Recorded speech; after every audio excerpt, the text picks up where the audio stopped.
Hello বন্ধুরা, আজ আমি করব ছানার মালপোয়া। ছানার মালপোয়া করতে হলে আগে 1 কাপ ছানা,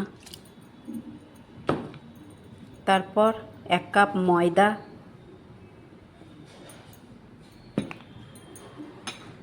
কুড়োনো নারকোল, চিনি নিজের ইচ্ছে মতো, পানমৌরি আর এলাচের গুঁড়ো, একটু নুন, সব দিয়ে ভালো করে একটু মেখে নিয়ে তারপর একটু জল দিয়ে একটা ব্যাটার বানিয়ে নিন। দেখুন আমি কেমন বানাচ্ছি।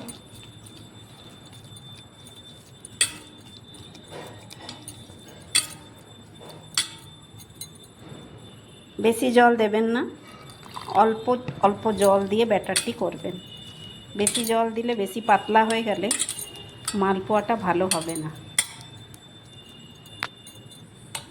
তারপর এটাকে রেখে দিন প্রায় 30 মিনিটসের জন্যে। আধ ঘন্টা হয়ে গেছে। আধ ঘন্টার পর আমি ফিরে এলাম। এইবারে তেল গরম করে দেখবেন তেলটা যেন ভালোভাবে গরম হয়। তেল গরম হয়ে গেলে ওতে অল্প অল্প করে ব্যাটার দেবেন। দেখুন আমি দিচ্ছি, একটি একটি করে দেবেন। একটি হয়ে যাওয়ার পর তারপর আরেকটি করবেন।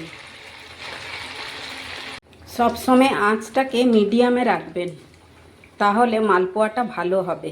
বেশি হাই করবেন না কি বেশি সিম করবেন না। দেখুন আমি এবারে উল্টে দিলাম। এক পাশ হয়ে গেল আমার। আমি আরেকটু লাল করব। এখন একবার উল্টে দিলাম, তারপর আবার লাল করে নামাবো, তারপর আরেকটা দেব।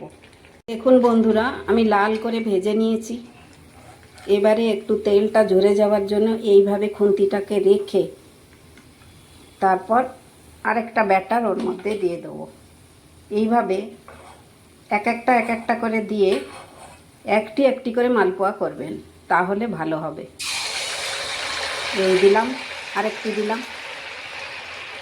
দেখুন দেখুন বন্ধুরা আরেকটিও হয়ে গেল।